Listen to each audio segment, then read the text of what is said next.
সামনে দাঁড়ানো ইসলামী আন্দোলনের সেই বিক্ষোভ মিছিলের অসংখ্য জনতা, খুব দুঃখ বা ভারাক্রান্ত মনে আপনাদের সামনে কথা বলতে হচ্ছে। এমন একটি দাবি নিয়ে আমরা মিছিলে দাঁড়িয়েছি।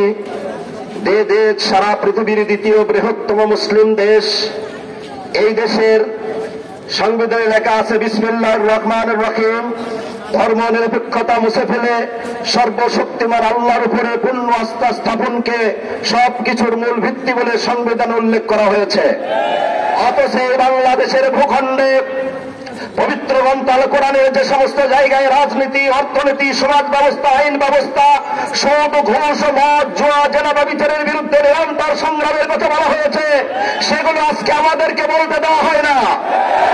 আজকে সারা পৃথিবীর দ্বিতীয় বৃহত্তম মুসলিম দেশ, এই দেশে কার্ল মার্কস, লেনিন, মহাবাতিস্তা, Rousseau, Voltaire, Machiavelli, Churchill, Hitler, Golda Meir, Isaac Rabin, Syngman, Rhee, Bush, Clinton, Indira Gandhi, Narasimha Rabbani, যে কোনো মানুষের মৌত পথ আদর্শে কোনো বাধা নাই।